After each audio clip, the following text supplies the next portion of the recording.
Bienvenidos todos a Audio Lectura Cristiana.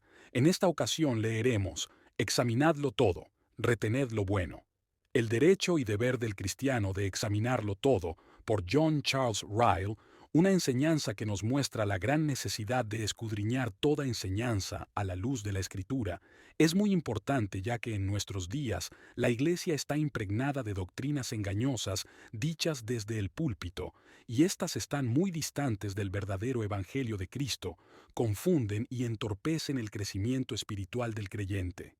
No solo no es pecado examinar todo lo que oímos, sino que además es un deber ordenando en la Biblia para que no seamos engañados, y para ello necesitamos conocer nuestra Biblia. Dicho esto, amados hermanos, comencemos. Examinadlo todo, retened lo bueno. Primera de Tesalonicenses 5:21. Vivimos en una época en la que el texto que tenemos ante nuestros ojos es de suma importancia. Las verdades que contiene son especialmente verdades para estos tiempos. Presten atención durante unos minutos y trataré de mostrarles lo que quiero decir. Hubo tres grandes doctrinas o principios que ganaron la batalla de la Reforma Protestante. Primero, la suficiencia y supremacía de las Sagradas Escrituras. Segundo, el derecho al juicio privado. Y tercero, la justificación solo por la fe, sin las obras de la ley. Estos tres principios fueron las claves de toda la controversia entre los reformadores y la Iglesia de Roma. Si los aferras con firmeza cuando discutes con un católico romano, tu posición será inatacable. Ninguna arma que la Iglesia de Roma pueda forjar contra ti prosperará. Si abandonas cualquiera de ellos, tu causa estará perdida. Como Sansón, con el pelo rapado, tu fuerza se habrá agotado. Como los espartanos, traicionados en las Termópilas, estás flanqueado y rodeado. No puedes mantener tu posición. La resistencia es inútil. Tarde o temprano tendrás que deponer las armas y rendirte a discreción. Recuerden esto. La controversia católica romana está sobre ustedes una vez más. Deben revestirse de la vieja armadura si no quieren que su fe sea derribada. La suficiencia de las sagradas escrituras, el derecho al juicio privado, la justificación solo por la fe, estos son los tres grandes principios a los que siempre deben aferrarse. Aférrense a ellos con firmeza y nunca los dejen ir. Lector, me parece que uno de los tres grandes principios a los que me he referido se encuentra en el versículo de las Escrituras que encabeza este tratado. Me refiero al derecho al juicio privado. Quisiera decirle algo acerca de ese principio. El Espíritu Santo, por boca de San Pablo, nos dice: examinadlo todo, retened lo bueno. En estas palabras tenéis dos grandes verdades. Primero, el derecho, el deber y la necesidad del juicio privado. Examinadlo todo. Segundo, el deber y la necesidad de aferrarse a la verdad. Retened lo bueno. Me propongo detenerme un poco en ambos puntos. Número 1. Permítame hablar primero del derecho, del deber y de la necesidad del juicio privado. Cuando digo el derecho al juicio privado, quiero decir que cada cristiano individual tiene el derecho de juzgar por sí mismo, según la palabra de Dios, si lo que se le presenta como verdad religiosa es la verdad de Dios o no. Cuando digo el deber del juicio privado, quiero decir que Dios requiere que cada hombre cristiano use el derecho del cual acabo de hablar. Comparar las palabras y los escritos del hombre con la revelación de Dios y asegurarse de no ser engañado y atrapado por falsas enseñanzas. Y cuando digo la necesidad del juicio privado, quiero decir esto: que es absolutamente necesario para todo cristiano que ama su alma y no quiere ser engañado, ejercer ese derecho y cumplir ese deber al que me he referido, ya que la experiencia muestra que el descuido del juicio privado siempre ha sido la causa de inmensos males en la Iglesia de Cristo. Ahora bien, el apóstol Pablo insiste en estos tres puntos cuando emplea esas notables palabras: examinadlo todo. Pido que prestéis especial atención a esa expresión, que desde todo punto de vista es sumamente importante e instructiva. Recordarán que el apóstol Pablo escribe aquí a los tesalonicenses, a una iglesia que él mismo había fundado. Es un apóstol inspirado que escribe a cristianos jóvenes e inexpertos, a toda la iglesia profesante de cierta ciudad, que contiene tanto laicos como clérigos, y escribe también con especial referencia a asuntos de doctrina y predicación, como sabemos por el versículo que precede al texto. No menospreciéis las profecías. Y sin embargo, observen lo que dice, examinadlo todo. Él no dice, todo lo que los apóstoles, los evangelistas, los pastores y los maestros, los obispos y los ministros os digan que es verdad, eso debéis creer. No, él dice, probadlo todo. Él no dice, todo lo que la Iglesia Universal declara verdadero, eso debéis sostener. No, él dice, probadlo todo. El principio establecido es este. Probad todas las cosas por la palabra de Dios. Todos los ministros, toda enseñanza, toda predicación, todas las doctrinas, todos los sermones, todos los escritos, todas las opiniones, todas las prácticas. Probad todo por la palabra de Dios. Medid todo con la medida de la Biblia. Comparad todo con la norma de la Biblia. Pesad todo en la balanza de la Biblia. Examinad todo a la luz de la Biblia. Probad todo en el crisol de la Biblia. Lo que pueda soportar el fuego de la Biblia, recíbelo, reténlo, créelo y obedécelo. Lo que no pueda soportar el fuego de la Biblia, recházalo, rehúsalo, repudialo y échalo. Lector, esto es un juicio privado. Este es el derecho que debes ejercer si amas tu alma. No debes creer cosas en la religión simplemente porque las digan los papas o los cardenales, los obispos o los sacerdotes, los presbíteros o los diáconos, las iglesias, los concilios o los sínodos, los padres, los puritanos o los reformadores. No debes argumentar. Tales y tales cosas deben ser ciertas, porque estos hombres así lo dicen. No debes hacer eso. Debes probar todas las cosas por la palabra de Dios. Sé que esta doctrina puede sonar chocante para algunos, pero la escribo con conocimiento de causa y creo que no puede ser refutada. No quiero alentar a nadie a que se muestre ignorantemente arrogante o despectivo. No alabo al hombre que rara vez lee su Biblia y sin embargo se dedica a buscar defectos en los sermones de su ministro. No alabo al hombre que no sabe nada más que unos pocos textos del Nuevo Testamento, y sin embargo, se propone resolver cuestiones de teología que han desconcertado a los hijos más sabios de Dios. Pero, aún así, sostengo con el Bilson que todos los oyentes tienen la libertad de discernir y el encargo de tener cuidado con los seductores. Ay de aquellos que no lo hagan. Y digo con el obispo Davenant, no debemos creer a todos los que se comprometen a enseñar en la iglesia, sino que debemos tener cuidado y sopesar con un examen serio si su doctrina es sólida o no. Lector, a los hombres puede desagradarles la doctrina del juicio privado, pero no hay duda de que se enseña continuamente en la palabra de Dios. Este es el principio establecido en el 8º capítulo de Isaías, versículo 19. Estas palabras fueron escritas, recuerde, en un tiempo en que Dios era rey más inmediato sobre su iglesia y tenía una comunicación más directa con ella de la que tiene ahora. Fueron escritas en un tiempo en que había hombres sobre la tierra que tenían revelaciones directas de Dios. Sin embargo, ¿qué dice Isaías? Cuando os digan, preguntad a los encantadores y a los adivinos, que susurran y murmuran, ¿no consultará el pueblo a su Dios, y a los vivos, a los muertos, a la ley y al testimonio? Si no dijeren conforme a esto, es porque no les ha amanecido. Si esto no es juicio privado, ¿qué es? Este es también el principio que nuestro Señor Jesucristo estableció en el Sermón del Monte. Recuerden lo que Él dice. Guardaos de los falsos profetas que vienen a vosotros con vestidos de ovejas, pero por dentro son lobos rapaces. Por sus frutos los conoceréis. Mateo 7:15. ¿Cómo es posible que los hombres conozcan a estos falsos profetas, a menos que ejerzan su juicio privado en cuanto a cuáles son sus frutos? Esta es la práctica que se recomienda a los bereanos en los Hechos de los Apóstoles. No dieron por sentada la palabra del apóstol Pablo cuando vino a predicarles. Se nos dice que escudriñaban las Escrituras diariamente para ver si esas cosas eran así, y que por eso, se dice, muchos de ellos creyeron. Hechos 17, 11 al 12. ¿Qué era esto sino un juicio privado? Este es el espíritu del consejo dado en Primera de Corintios 10:15. Como a sabios hablo, juzgad vosotros lo que digo. Y en Colosenses 2:18. Mirad que nadie os engañe por medio de filosofías y huecas sutilezas. Y en Primera de Juan 4:1. Amados, no creáis a todo espíritu, sino probad los espíritus si son de Dios. Y en segunda de Juan 10.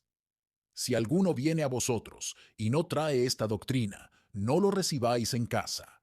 Si estos pasajes no recomiendan el uso del juicio privado, no sé qué significan las palabras.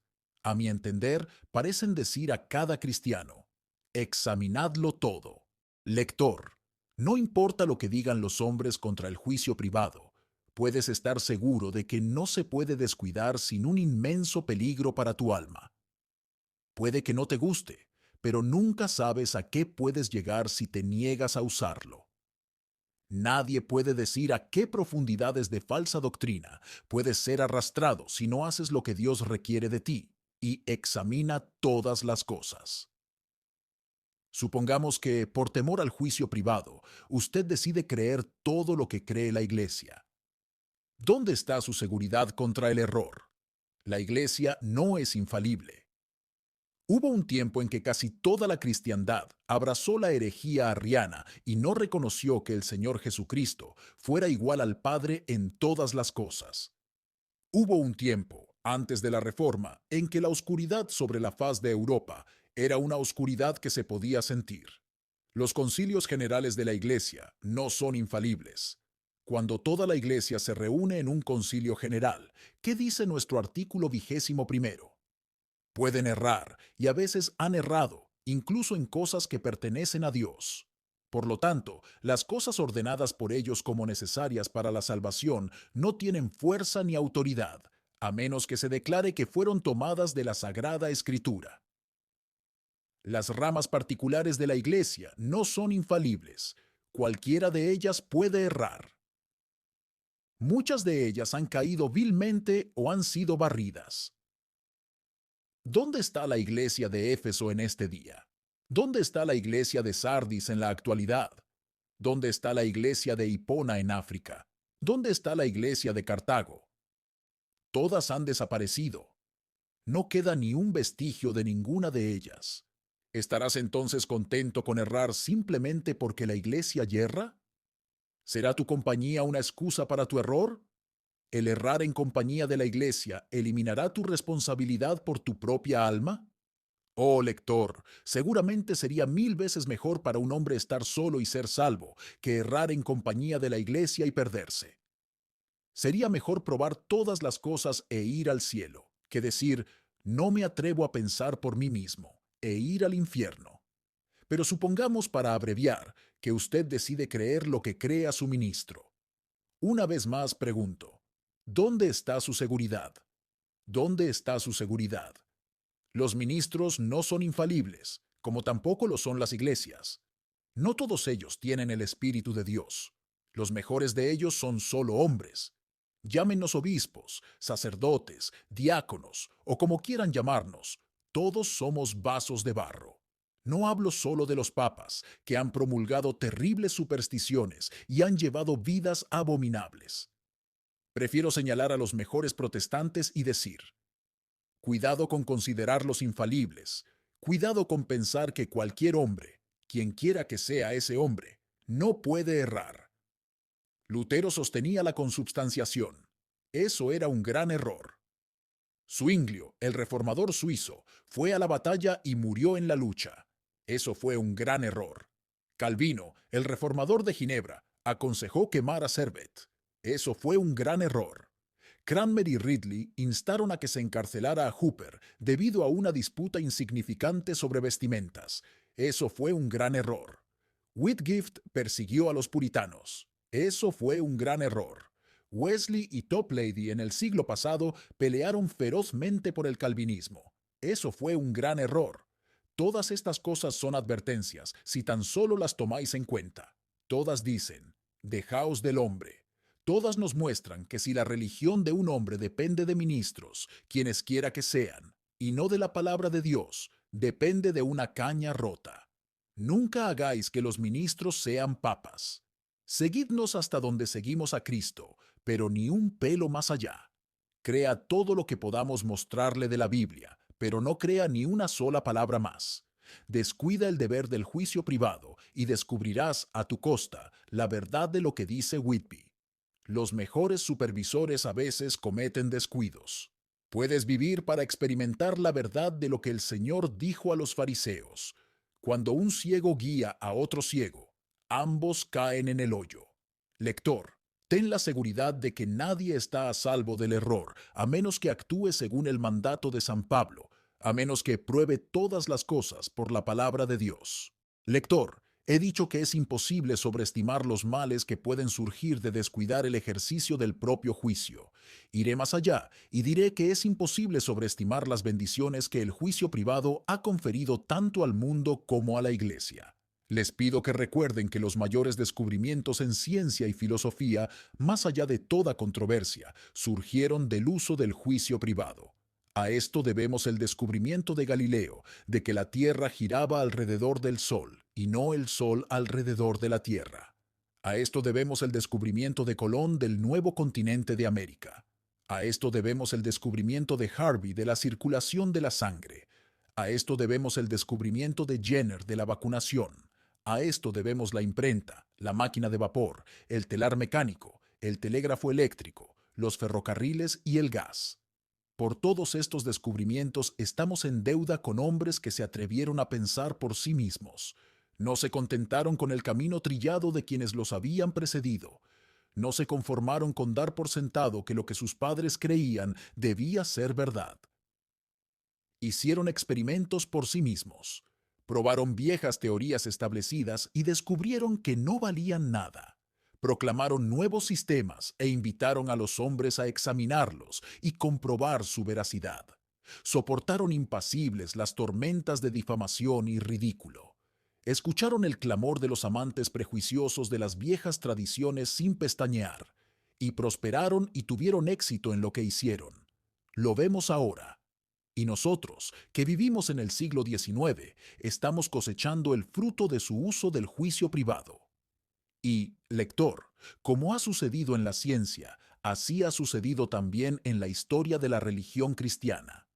Los mártires que se mantuvieron solos en su época y derramaron esa sangre que ha sido la semilla del Evangelio de Cristo en todo el mundo, los reformadores que, uno tras otro, se levantaron con todo su poder para entrar en las filas de la Iglesia de Roma, todos hicieron lo que hicieron, sufrieron lo que sufrieron, proclamaron lo que proclamaron, simplemente porque ejercieron su juicio privado sobre lo que era la verdad de Cristo.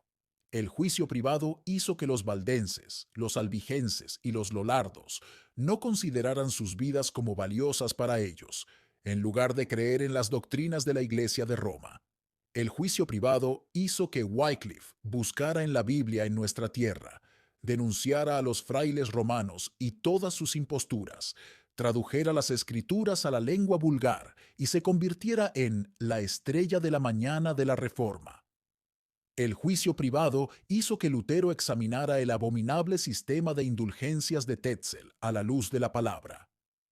El juicio privado lo llevó, paso a paso, de una cosa a otra, guiado por la misma luz, hasta que al final el abismo entre él y Roma era un abismo infranqueable, y el poder del Papa en Alemania quedó completamente roto.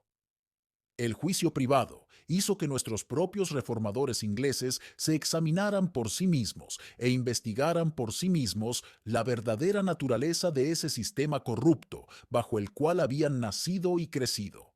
El juicio privado los hizo desechar las abominaciones del papado y hacer circular la Biblia entre los laicos.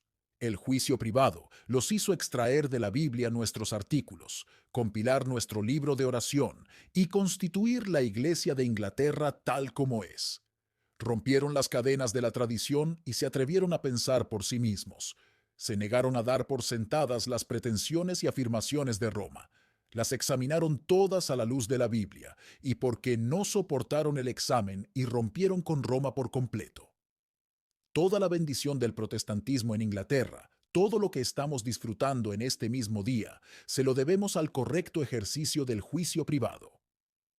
Seguramente si no honramos el juicio privado, somos realmente ingratos e ingratos.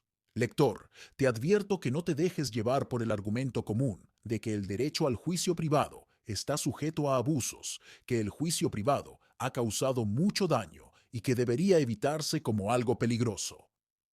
Nunca ha habido un argumento más miserable. Nunca ha habido uno que, cuando se lo analiza, resulte tan lleno de paja. Se ha abusado del juicio privado. Me gustaría que el objetor me dijera qué buen don de Dios no ha sido abusado, qué principio elevado puede nombrarse que no haya sido empleado para los peores propósitos. La fuerza puede convertirse en tiranía cuando la emplean los más fuertes para coaccionar a los más débiles. Pero la fuerza es una bendición cuando se emplea adecuadamente. La libertad puede convertirse en libertinaje cuando cada uno hace lo que es correcto a sus propios ojos, sin tener en cuenta los derechos y sentimientos de los demás. Pero la libertad, correctamente utilizada, es una gran bendición. Dado que muchas cosas pueden usarse indebidamente, ¿debemos, por lo tanto, renunciar a ellas por completo? Dado que algunos usan indebidamente el opio, ¿no debe usarse como medicina en cualquier ocasión? Dado que el dinero puede usarse indebidamente, ¿debe arrojarse todo el dinero al mar? No se puede tener bien en este mundo sin mal. No se puede tener juicio privado sin que algunos abusen de él y lo conviertan en un mal uso. Pero el juicio privado, dicen las personas, ha hecho más que bien.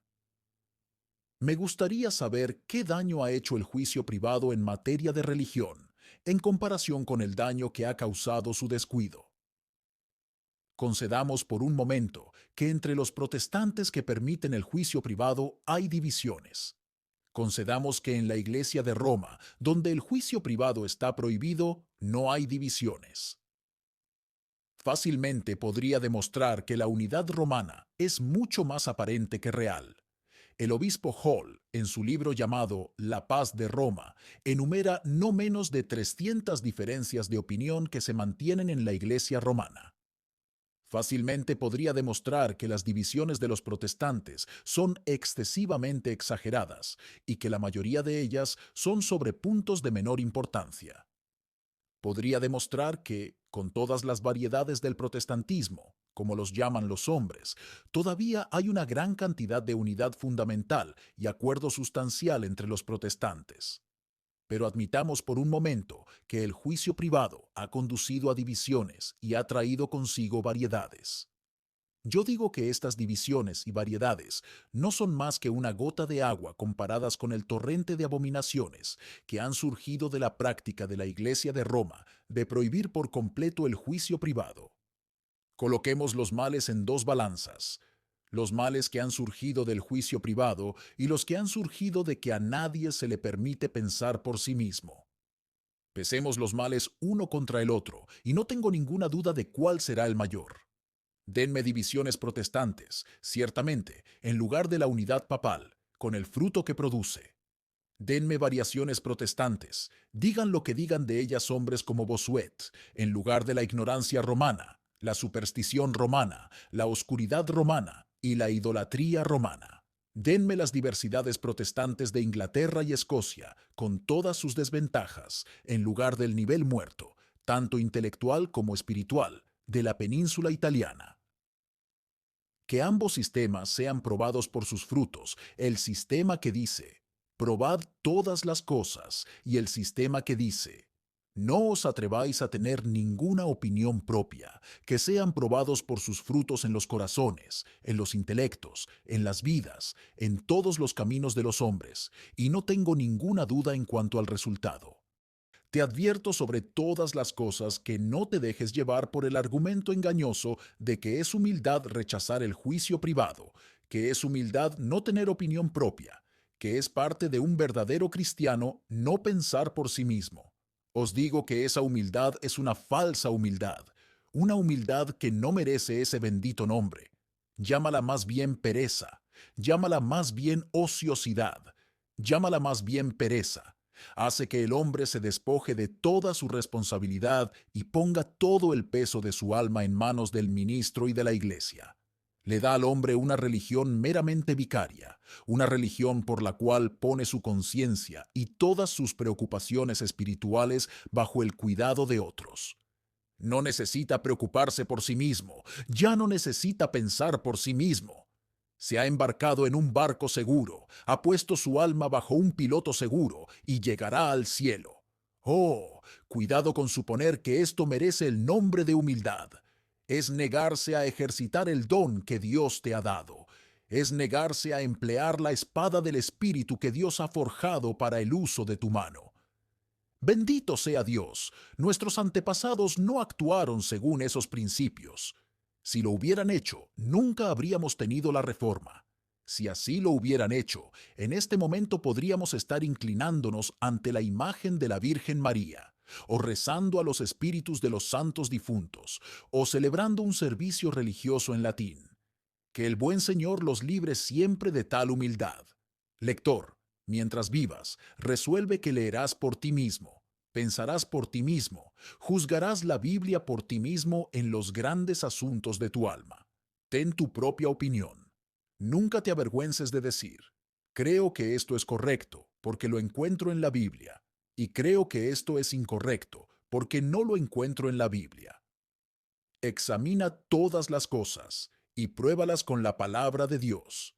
Mientras vivas, ten cuidado con el sistema de la ceguera que muchos recomiendan en la actualidad. El sistema de seguir a un líder y no tener una opinión propia. El sistema que prácticamente dice, solo guarda tu iglesia, solo recibe los sacramentos, solo cree lo que te digan los ministros ordenados que están a tu cargo, y entonces todo estará bien. Te advierto que esto no funcionará. Te advierto que si te contentas con esta clase de religión, estás poniendo en peligro tu alma inmortal. Deja que la Biblia, y no cualquier iglesia sobre la tierra o cualquier ministro sobre la tierra, sea tu regla de fe. Examina todas las cosas con la palabra de Dios. Y sobre todo, mientras vivan, esperen con ansias el gran día del juicio. Piensen en la solemne cuenta que cada uno de nosotros tendrá que dar ese día ante el tribunal de Cristo. No seremos juzgados por iglesias, no seremos juzgados por congregaciones enteras, seremos juzgados individualmente, cada uno por sí mismo. ¿De qué nos beneficiará a ustedes o a mí en ese día decir, Señor, Señor, creí todo lo que la iglesia me dijo, recibí y creí todo lo que los ministros ordenados pusieron ante mí? Pensé que todo lo que la iglesia y los ministros dijeron debe ser correcto. ¿De qué nos beneficiará decir esto si hemos sostenido algún error mortal? Seguramente, la voz de aquel que se sienta en el trono responderá. Tenían las escrituras, tenían un libro claro y fácil para aquel que lo leerá y lo escudriñará con un espíritu infantil. ¿Por qué no usaron la palabra de Dios cuando se les dio? Se les dio un alma razonable para entender esa Biblia. ¿Por qué no examinaron todas las cosas y así se mantuvieron libres de error? Oh lector, si te niegas a ejercitar tu juicio privado, piensa en aquel terrible día y ten cuidado. Punto número 2. Y ahora permíteme hablar del deber y la necesidad de aferrarnos firmemente a la verdad. Las palabras del apóstol sobre este tema son concisas y contundentes. Retened lo bueno, dice. Es como si nos dijera, cuando hayáis encontrado la verdad por vosotros mismos y cuando estéis convencidos de que es la verdad de Cristo, esa verdad que las Escrituras exponen, entonces aferraos a ella con firmeza, aferradla, guardadla en vuestro corazón, no la dejéis nunca. Habla como alguien que conocía los corazones de todos los cristianos. Sabía que nuestra comprensión del Evangelio, en el mejor de los casos, es muy fría, que nuestro amor pronto se debilita, que nuestra fe pronto vacila, que nuestro celo pronto flaquea, que la familiaridad con la verdad de Cristo a menudo trae consigo una especie de desprecio, que, como Israel, somos propensos a desanimarnos por la longitud de nuestro viaje, y como Pedro, estamos dispuestos a dormir un momento y a luchar al siguiente. Pero como Pedro, no estamos dispuestos a velar y orar. San Pablo recordaba todo esto y como un fiel centinela, clama por el Espíritu Santo. Retened lo bueno. Habla como si hubiera previsto por el Espíritu que las buenas nuevas del Evangelio pronto serían corrompidas, echadas a perder y arrebatadas de la iglesia de Tesalónica. Habla como alguien que previó que Satanás y todos sus agentes trabajarían arduamente para derribar la verdad de Cristo. Escribe como si quisiera advertir a los hombres de este peligro y clama, retened lo bueno. Lector, el consejo siempre es necesario mientras el mundo siga en pie. Hay una tendencia a la decadencia en las mejores instituciones humanas. La mejor iglesia visible de Cristo no está libre de esta tendencia a la degeneración. Está formada por hombres falibles. Siempre hay en ella una tendencia a la decadencia. Vemos la levadura del mal arrastrándose en muchas iglesias, incluso en el tiempo del apóstol. Había males en la iglesia de Corinto, males en la iglesia de Éfeso, males en la iglesia de Galacia. Todas estas cosas tienen el propósito de ser nuestras advertencias y faros en estos últimos tiempos. Todas muestran la gran necesidad que tiene la iglesia de recordar las palabras del apóstol. Retened lo bueno. Desde entonces, muchas iglesias de Cristo se han apartado por no recordar este principio. Sus ministros y miembros olvidaron que Satanás siempre está trabajando para introducir falsas doctrinas. Olvidaron que él puede transformarse en ángel de luz, que puede hacer que las tinieblas parezcan luz y la luz tinieblas, que la verdad parezca falsedad y la falsedad verdad. Si no puede destruir el cristianismo, siempre trata de arruinarlo. Si no puede impedir la apariencia de piedad, se esfuerza por despojar a las iglesias de su poder. Ninguna iglesia está segura si olvida estas cosas y no tiene presente el mandato del apóstol. Retened lo bueno. Lector, si alguna vez hubo un momento en el mundo en que las iglesias fueron puestas a prueba, ya sea que se aferraran a la verdad o no, ese momento es el tiempo presente, y esas iglesias son las iglesias protestantes de nuestra propia tierra. El papado, ese viejo enemigo de nuestra nación, está cayendo sobre nosotros en estos días como una inundación. Somos asaltados por enemigos abiertos desde afuera y traicionados continuamente por falsos amigos desde adentro. El número de iglesias católicas romanas, capillas, escuelas, establecimientos conventuales y monásticos está aumentando continuamente a nuestro alrededor. Mes tras mes traen noticias de alguna nueva deserción de las filas de la Iglesia de Inglaterra a las filas de la Iglesia de Roma. El clero de la Iglesia de Roma ya está usando grandes palabras infladas sobre lo que vendrá, y se jacta de que, tarde o temprano, Inglaterra volverá una vez más a la órbita de la que cayó, y tomará su lugar en el sistema católico. El Papa ya está dividiendo nuestro país en obispados, y habla como quien imagina que pronto dividirá el botín. Ya parece prever un tiempo en el que Inglaterra será como el patrimonio de San Pedro, Londres será como Roma, San Pablo será como San Pedro, y el Palacio de Lambeth será como el propio Vaticano. Sin duda, ahora o nunca, todos debemos despertar y aferrarnos a lo bueno. Algunos de nosotros, en nuestra ceguera, supusimos que el poder de la Iglesia de Roma había terminado. Algunos de nosotros, en nuestra locura, soñamos que la Reforma había terminado con la controversia papal y que si el romanismo sobrevivía, el romanismo había cambiado por completo. Si así lo pensábamos, hemos vivido para aprender que cometimos un error muy grave. Roma nunca cambia, se jacta de ser siempre la misma. La serpiente no ha muerto, fue quemada en el tiempo de la Reforma, pero no destruida. El anticristo romano no ha muerto. Fue arrojado al suelo por un breve tiempo, como el gigante legendario enterrado bajo el Etna, pero su herida mortal ha sanado. La tumba se está abriendo una vez más y el anticristo está saliendo. El espíritu inmundo del papado no ha sido puesto en su propio lugar. Más bien parece decir, mi casa en Inglaterra ya está barrida y adornada. Permítanme regresar al lugar de donde salí. Y lector, la pregunta ahora es si vamos a permanecer tranquilos, sentados, cruzados de brazos y sin hacer nada para resistir el asalto. ¿Somos realmente hombres que comprenden los tiempos? ¿Conocemos el día de nuestra visitación? Seguramente, esta es una crisis en la historia de nuestras iglesias y de nuestra tierra. Es un tiempo que pronto probará si conocemos el valor de nuestros privilegios, o si, como Amalek, el primero de las naciones, nuestro último fin será que perezcamos para siempre. Es un tiempo que pronto probará si tenemos la intención de permitir que nuestro candelero sea quitado silenciosamente, o arrepentirnos y hacer nuestras primeras obras, para que nadie tome nuestra corona. Si amamos la Biblia abierta, si amamos la predicación del Evangelio, si amamos la libertad de leer esa Biblia sin que nadie nos lo permita ni nos lo impida, y la oportunidad de escuchar ese Evangelio sin que nadie nos lo prohíba, si amamos la libertad civil, si amamos la libertad religiosa, si estas son preciosas para nuestras almas, todos debemos decidirnos a aferrarnos a ellas, no sea que de un momento a otro perdamos todo. Lector, si queremos mantenernos firmes, cada parroquia, cada congregación, cada cristiano y cada cristiana deben hacer su parte en la lucha por la verdad. Cada uno debe trabajar, cada uno debe orar, y cada uno debe trabajar como si la preservación del Evangelio puro dependiera de sí mismo y de nadie más. Los obispos no deben dejar el asunto en manos de los sacerdotes, ni los sacerdotes en manos de los obispos.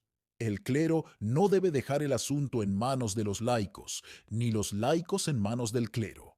El Parlamento no debe dejar el asunto en manos del país, ni el país en manos del Parlamento. Los ricos no deben dejar el asunto en manos de los pobres, ni los pobres en manos de los ricos. Todos debemos trabajar. Cada alma viviente tiene una esfera de influencia. Que se ocupe de llenarla. Cada alma viviente puede poner algo de peso en la balanza del Evangelio. Que se ocupe de ponerlo en ella. Que cada uno conozca su propia responsabilidad individual en este asunto, y todo, con la ayuda de Dios, irá bien. Si queremos aferrarnos a lo que es bueno, nunca debemos tolerar ni apoyar ninguna doctrina que no sea la doctrina pura del Evangelio de Cristo. Hay un odio que es pura caridad, el odio a la doctrina errónea. Hay una intolerancia que es absolutamente loable, la intolerancia a la enseñanza falsa en el púlpito. ¿Quién pensaría en tolerar un poco de veneno que se le dé día tras día? Si hay entre vosotros hombres que no predican todo el consejo de Dios, que no predican acerca de Cristo, del pecado, de la santidad, de la ruina, de la redención y de la regeneración, y que no predican acerca de estas cosas de una manera bíblica, debéis dejar de oírlos. Debéis actuar según el mandato dado por el Espíritu Santo en el Antiguo Testamento. Cesa, hijo mío, de oír la enseñanza que te hace desviar de las palabras de ciencia. Proverbios 19:27. Debéis llevar a cabo el espíritu mostrado por el apóstol Pablo en Gálatas 1:1 al 12. Si aún nosotros, o un ángel del cielo, os anunciare otra doctrina diferente de la que os hemos anunciado, sea anatema. Si podemos soportar oír que la verdad de Cristo sea desfigurada o adulterada, y no vemos ningún mal en escuchar lo que es otro evangelio, y podemos quedarnos tranquilos mientras nos vierten en los oídos un falso cristianismo, y podemos volver a casa después cómodamente, sin arder de santa indignación, si este es el caso, hay pocas posibilidades de que hagamos algo para resistir a Roma. Si nos contentamos con oír que Jesucristo no es puesto en el lugar que le corresponde, no somos hombres y mujeres que probablemente le presten mucho servicio a Cristo, ni que luchen una buena batalla de su lado. El que no es celoso contra el error, no es probable que sea celoso por la verdad.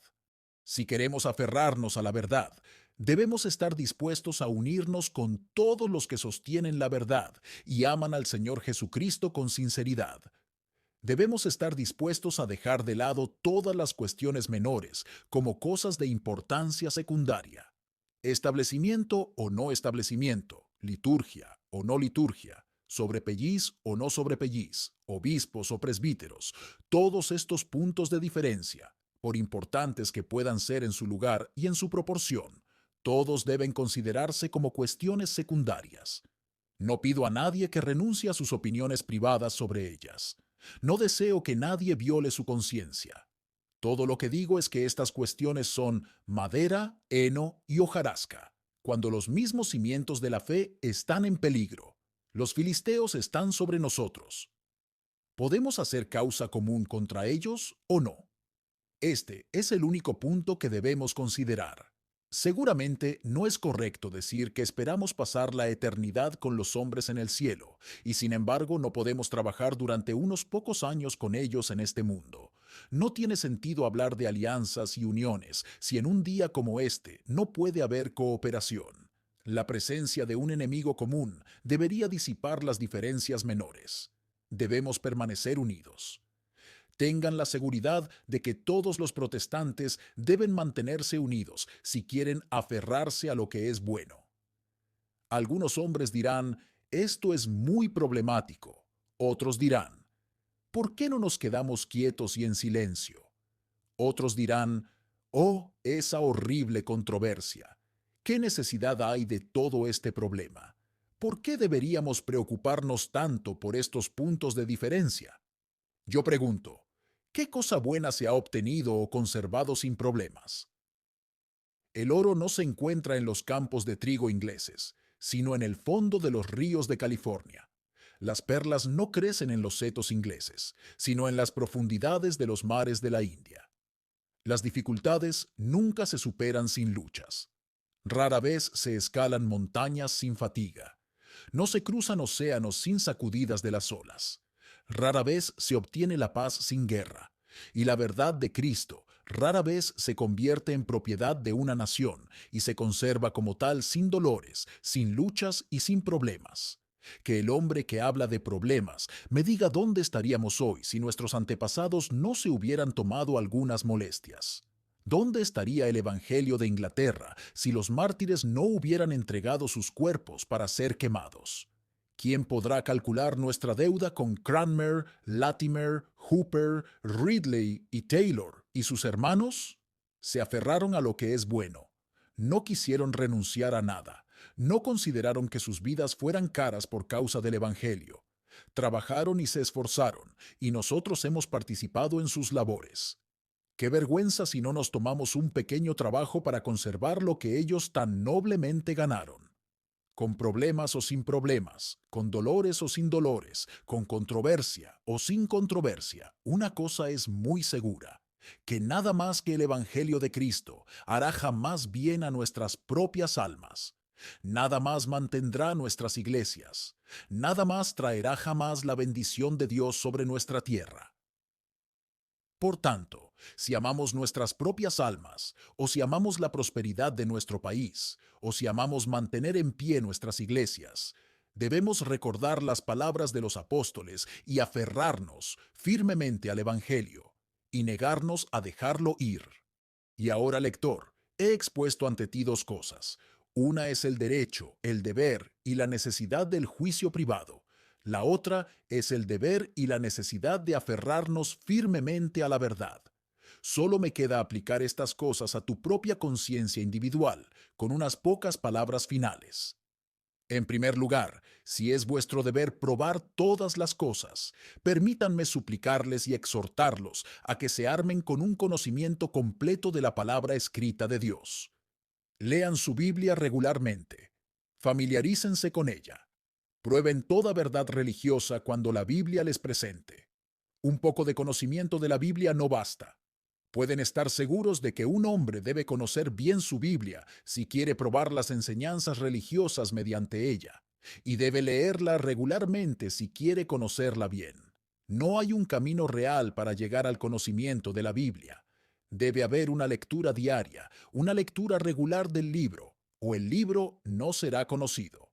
Como alguien dijo pintorescamente, pero con mucha verdad, la justificación puede ser por la fe, pero el conocimiento de la Biblia viene solo por las obras. El diablo puede citar las Escrituras.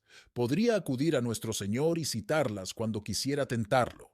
Un hombre debe poder decir, a partir de su conocimiento de las Escrituras, cuando oye que se citan falsamente las Escrituras, así está escrito de nuevo, para no ser engañado. Descuida tu Biblia, y nada de lo que yo sé podrá impedir que te conviertas en un católico romano, un arminiano, un sociniano, un judío o un turco, si por casualidad te encuentras con un defensor plausible de cualquiera de estos falsos sistemas. Por otra parte, si es correcto probar todas las cosas, tengan cuidado de probar cada doctrina católica romana, quien quiera que la proponga, con la palabra escrita de Dios. No crean en nada, por más engañosamente presentada que sea. No crean en nada, por más peso de autoridad que se presente. No crean en nada, aunque esté apoyado por todos los padres. No crean en nada, a menos que se les pueda probar con las Escrituras. Solo eso es infalible. Solo eso es luz. Solo eso es la medida de Dios de la verdad y la falsedad. Sea Dios veraz y todo hombre mentiroso. La respuesta de los neozelandeses a los sacerdotes romanos que fueron entre ellos es una respuesta que nunca se olvidará. Oyeron a estos sacerdotes instarlos a adorar a la Virgen María. Oyeron que les recomendaran que rezaran a los santos. Oyeron que defendían el uso de imágenes. Oyeron que hablaban de la autoridad de la Iglesia de Roma, de la supremacía del Papa, de la antigüedad de la comunión romana. Ellos conocían la Biblia y escucharon todo esto con calma y dieron una respuesta sencilla pero memorable. No puede ser verdad, porque no está en el libro. Todo el conocimiento del mundo nunca podría haber proporcionado una respuesta mejor que esa. Latimer o Knox u Owen nunca podrían haber dado una respuesta más aplastante. Que esta sea nuestra regla cuando seamos atacados por los romanistas.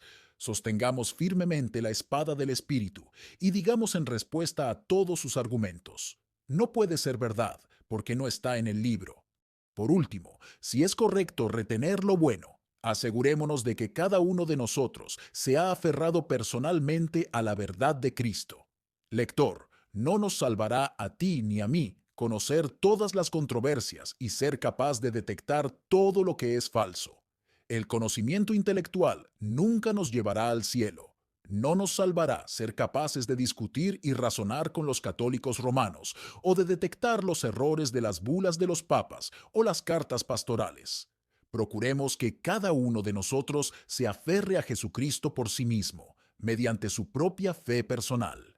Procuremos que cada uno de nosotros huya en busca de refugio y se aferre a la esperanza puesta ante nosotros en su glorioso Evangelio. Hagamos esto y todo nos irá bien, pase lo que pase. Hagamos esto y entonces todas las cosas serán nuestras. La Iglesia puede caer. El Estado puede arruinarse. Los cimientos de todos los establecimientos pueden tambalearse. Los enemigos de la verdad pueden prevalecer por un tiempo, pero en cuanto a nosotros, todo estará bien. En este mundo tendremos paz, y en el mundo venidero vida eterna, porque tendremos a Cristo, y teniéndolo a Él, lo tenemos todo. Este es un bien verdadero, un bien duradero. Bien en la enfermedad, bien en la salud, bien en la vida, bien en la muerte, bien en el tiempo, y bien en la eternidad. Todas las demás cosas son inciertas. Todas se desgastan, se marchitan, se descomponen. Cuanto más tiempo las tengamos, más inútiles nos parecerán y más satisfechos estaremos de que todo lo de aquí abajo es vanidad y aflicción de espíritu. Pero en cuanto a la esperanza en Cristo, siempre es buena. Cuanto más la usemos, mejor nos parecerá. Cuanto más la llevemos en nuestro corazón, más brillante se verá. Es buena cuando la tenemos por primera vez. Es mucho mejor cuando envejecemos. Es mejor todavía en el día de la prueba y en la hora de la muerte. Y lo mejor de todo, tened la seguridad de que resultará así en el día del juicio. Lector, si todavía no has echado mano de esta esperanza en Cristo, búscala de inmediato. Clama al Señor Jesús para que te la conceda. No le des descanso hasta que sepas y sientas que eres suyo. Si te has aferrado a esta esperanza, aférrate a ella. Valórala mucho, porque te acompañará cuando todo lo demás falle. Muchas gracias por escuchar Audio Lectura Cristiana. Que el Señor les bendiga, amados hermanos. Hasta la próxima.